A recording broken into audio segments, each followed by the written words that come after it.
Hi, welcome to Inward Bound for Mindful Living. I'm Shravin Bandaranaike. Today, once again, we have Mr. Deepal Surarachi with us. Throughout the past few weeks, Mr. Surarachi, we've been discussing this holistic approach towards time and how it impacts mindfulness.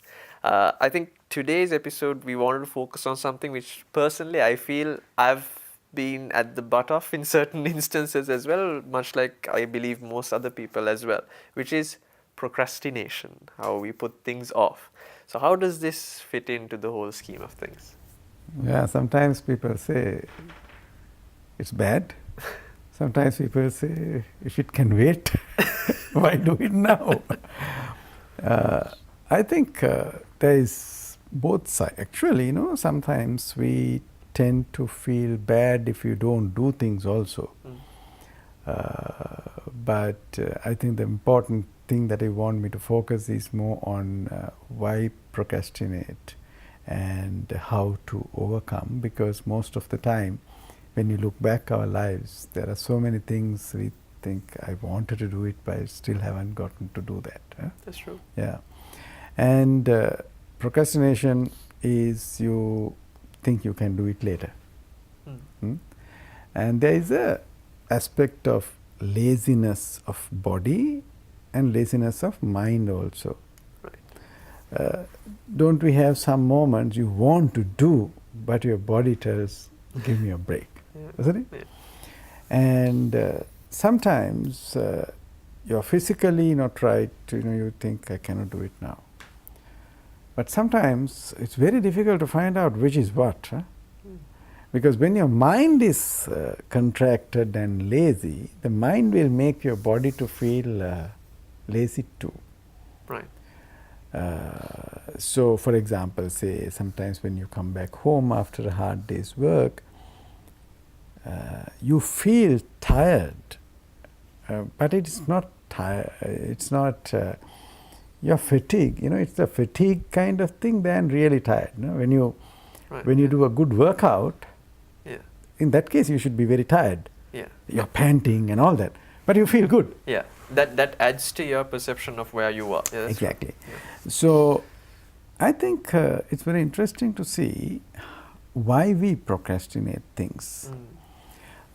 We have this, I do this when I, on some of my programs, I give this questionnaire on these 5 hindrances, which I call rapid, and one of them is procrastination. And when you look at some situations of procrastination, I see there are 2 underlying reasons. Okay. One is because you don't like something, then also you put it off. Of course. You don't like it for many other reasons. Sometimes it is difficult, you procrastinate doing it. You find it challenging and you are not a person who like to take a challenge, you put it back. Of course. But if you are a person who like to take challenges, you say, let's do it. Yeah. Like for example, you give people to solve puzzles. Some people try, some people say, oh, what's the answer? Yeah, that's true. Yeah. So the guys who ask for the answer very quickly are the ones who don't want to waste their brain power on small things like this solving puzzles. Right, okay. They say put it forward. So, and when your mind, doesn't like something, when you are innate, there's some problem, the mind gives very good reasons why it shouldn't be done now. It creates excuses. Very good excuses. Those are very, very, very good excuses. There's this Sinhala saying which says, the lazy man has clairvoyance, kammaliyata divasthibe, because you will see why it shouldn't work. Yeah. And there is this interesting list which says, it's very cold, I don't want to do it now. Now, I don't think this is available to people in the northern hemisphere because they must be thinking, if they think that it's cold, they can't do it. When is it not? When it is not, yeah. right? But when it is hot, also we think it's too warm and wait for a lighter moment. When you are very hungry, you think this is not the moment to do things. Let me eat. But when you eat, I'm too full. I cannot do that. Yeah. And so you give excuses like that, or you don't do this, but do the other thing because the other thing is more interesting and things like that. Now, in a management context also you can see this happening. Okay. Sometimes when we talk of people promoting from one level to the next level and to the next level, sometimes people can't let go of the smaller jobs, smaller functions they used to do because they get satisfaction. And then when you are transferred or promoted to the so-called higher level, you still want to get involved with that because it gives you satisfaction. Is it just that though, or is it also the fact that you're in a comfort zone? You're in a comfort zone, Yeah. so you know what to do. Yes. So this is your forte, Yes. right? You don't let go, Right. Yeah.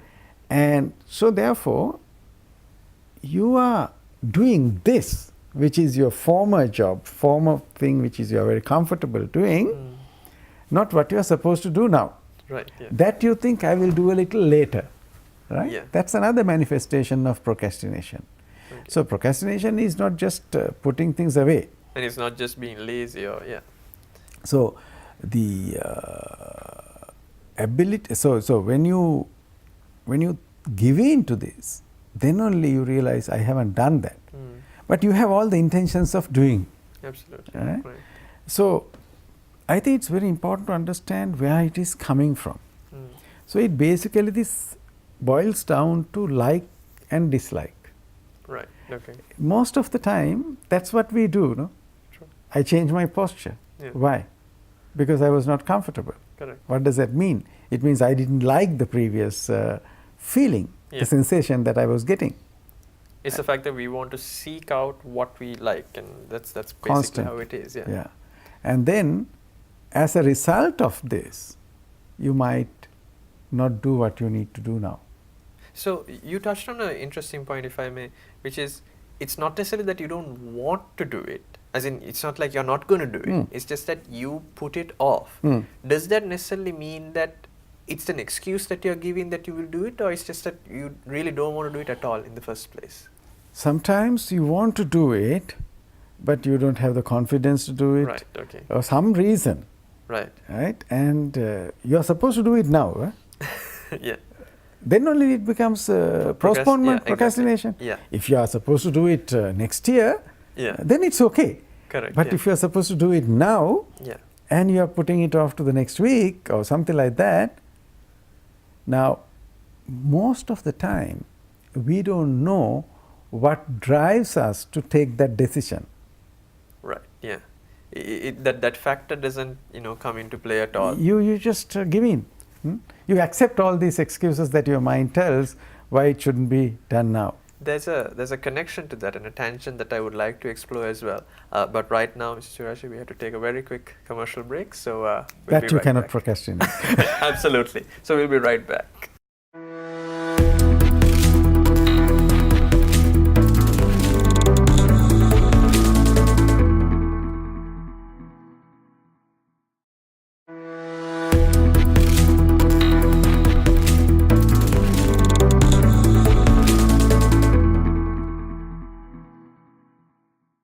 Welcome back to Inward Bound for Mindful Living. We've been discussing, or we started our discussion on procrastination, and as you came to a particular point, Mr. Surachi, there's something that I wanted to ask you as well, and I think it's something that we've touched on, or we've sort of danced around it here and there in the previous season as well, which is how this particular putting off of something or procrastination, how that equates later on to regret, and how mindfulness plays a role in trying to mitigate that as well, which we will look at a bit later on. How does regret factor into all of this? I think it's a very important question. Why I say it's important, these are interlinked, right? And when you look at the 5 hindrances we talked some time ago, called RAPID, which I have coined a simple word, this restlessness and worry, which is the regret part. Right. Right? Yeah. When you say restlessness and worry, means your mind is not at ease, no? Absolutely. You are thinking about, oh, I should have done that. Yeah. Oh, I shouldn't have done that. Right? I should have done, or I shouldn't have done. Yeah. Both these things will get you a feeling of regret. Now, what is the thought of a regret? It's something which tells you you are wrong. Yeah. Isn't it? Yeah. I tell myself I am wrong, not anybody else. Yeah. If anybody else tells, I can give excuses. Yeah. This is pretty much a self-diagnosis. Exactly, right? Now, when others say you are wrong, I will give 101 reasons why I was not wrong. Yes. But when I realize and I judge, that is regret. Yeah. I think we should have a separate discussion Just on regret. But procrastination can contribute to regret, and then sometimes that regret itself might prevent you continue to doing that, because you may not want to accept it. Right. Okay. Because it's a very, very, very uncomfortable position to be on when you are too hard. We generally are very harsh on ourselves. Normally, that's why we feel regret. Yeah. Right. And so procrastination can create a lot of regret later on. And that will eat into your equilibrium of the mind. So, am I then correct to assume that if we sort of equate maybe positive and negative, so procrastination is a negative, which leads to even furtherance of a negative, which is regret, and that's the tangent, is it? That's the tangent. Because these are all interconnected when you look at, it's very interesting. I have been looking at these 5 things very often, and you realize they are interconnected. Right? Now, sometimes you procrastinate something because you want to indulge on something else. Yes, that's true. Yeah. Indulgence is another hindrance. Yeah. Right? So you want to indulge on something, therefore you don't want to do what you have to do now. Yeah. So that you procrastinate. Correct. Right. And on the other side, you have aversion towards what you have to do for various reasons, then you procrastinate. And when you procrastinate and when you don't do it, and when the consequences are negative, it creates this feeling of regret. The regret again makes you feel small, makes you feel bad, and you are then going on a negative spiral. And then it's a vicious cycle, because that will then once again lead to something that you don't want to even try because you have that bad episode. Yeah. Isn't it? Yeah. Somebody sometimes, students go through this. True. They sometimes give up rather than trying.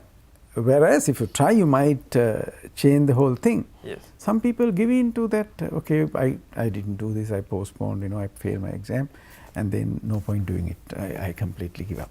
So is it, would I be right in assuming, Mr. Surashi, then there is a component of fear as well in that context? Yeah. It is fear, isn't it? Because fear is the one that prevents you doing it now. Right. Isn't it? Okay. Yeah. Even the procrastination bit, that comes why? out of fear? Because if you are frightened to do something, you will give very good reasons why it cannot be now. No? So how does that factor with like and dislike though then? Fear is something of a dislike, isn't it? Fair. Right? Yeah, that's true. Deep down, fear is a manifestation of dislike. Okay. And then you don't like, you postpone. I can do it later. Absolutely. As in, like, a lot of, when I was in insurance, we saw a lot of men don't like to go for medicals.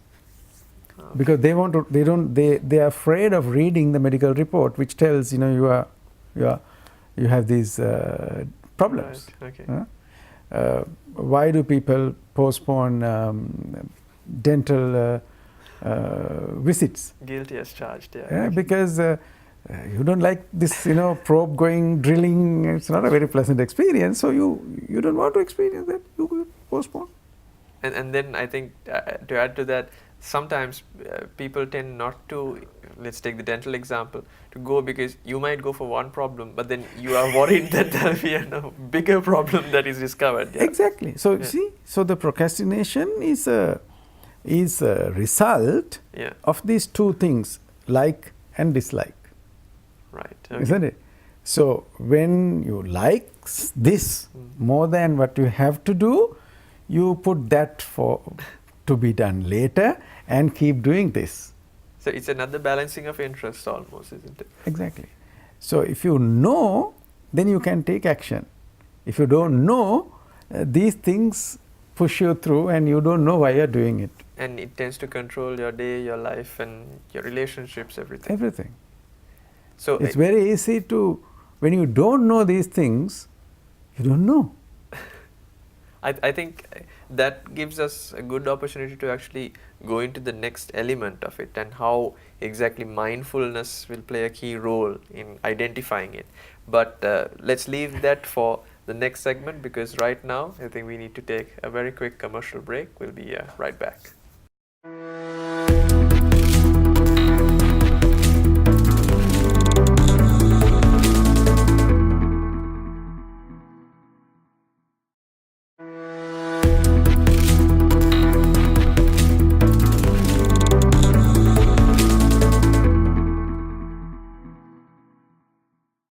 Welcome back to Inward Bound for Mindful Living.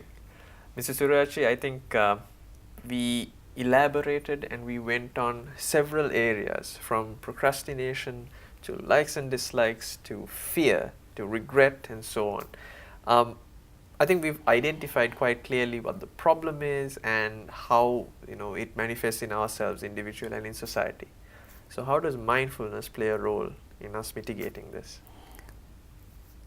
If you were to find a most reliable way to tackle procrastination, I don't see anything but mindfulness. Because being mindful, you become aware of your intentions much clearer than otherwise. True. Why am I behaving this way? Yeah. And in mindfulness, we learn to observe without getting involved. That's my favorite definition of that, looking at things without getting involved. And when you have that space to look at, you begin to realize the intentions. Now then I realize, why am I procrastinating? Right. Because most of the time we don't even know that we are procrastinating. That's true. Because we have behaved in that way for a very good reason suggested by our own mind. Yeah. Right. It has become the norm now. It has become the norm. You don't know. Yes, I want to do it. I have been planning to do it. And I write every day to in my to-do list, I have it. Yeah. But I still haven't sat down to do it. And the two aspects of mindfulness, that being quiet, being still, because that's a nice place to be, because that creates this space to look at yourself in a way objectively. Okay. Otherwise, you don't know that I am doing this because I don't want to do the other thing. Yeah. Sometimes kids behave that way. You get sick sometimes, really sick. But deep down, the sickness is psychosomatic, because you have something that you don't like to do. That you want to avoid. You want to avoid. Yeah. So, mindfulness helps you discover the real motives and the intentions of behavior. Right. Okay. Then you can take options. What do I do? I think we didn't touch on one particular thing earlier as well, and I wanted to ask you. So now, it seems procrastination in certain elements is a very natural thing, though. I mean, that's a reaction to something that we feel. Yeah. But much like many things, I mean, there's an extreme to it as well. So is there a danger to this actually accumulating itself? You can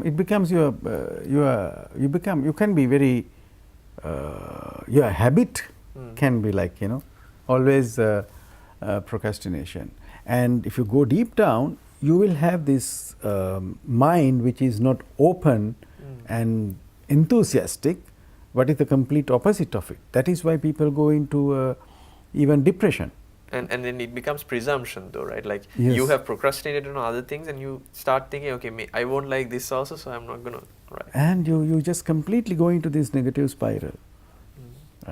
So what is the opposite of procrastination? You want to do things, you are very positive, you are energetic. Correct. Yeah. There's no energy, absolutely low energy. Yeah. So how do you build energy? Mm. Right? When you practice mindfulness and your mind is brilliant, then you are full of energy. Yeah. And you can get motivated much faster than otherwise. Yeah. And even if your body is tired, you know how to energize it much simpler Yeah. than the other thing. For example, if you learn to relax your body completely, Mm. how deeply you can relax your body will help you to energize very quickly. Right. If you can relax, remember sometimes we practice this, Correct.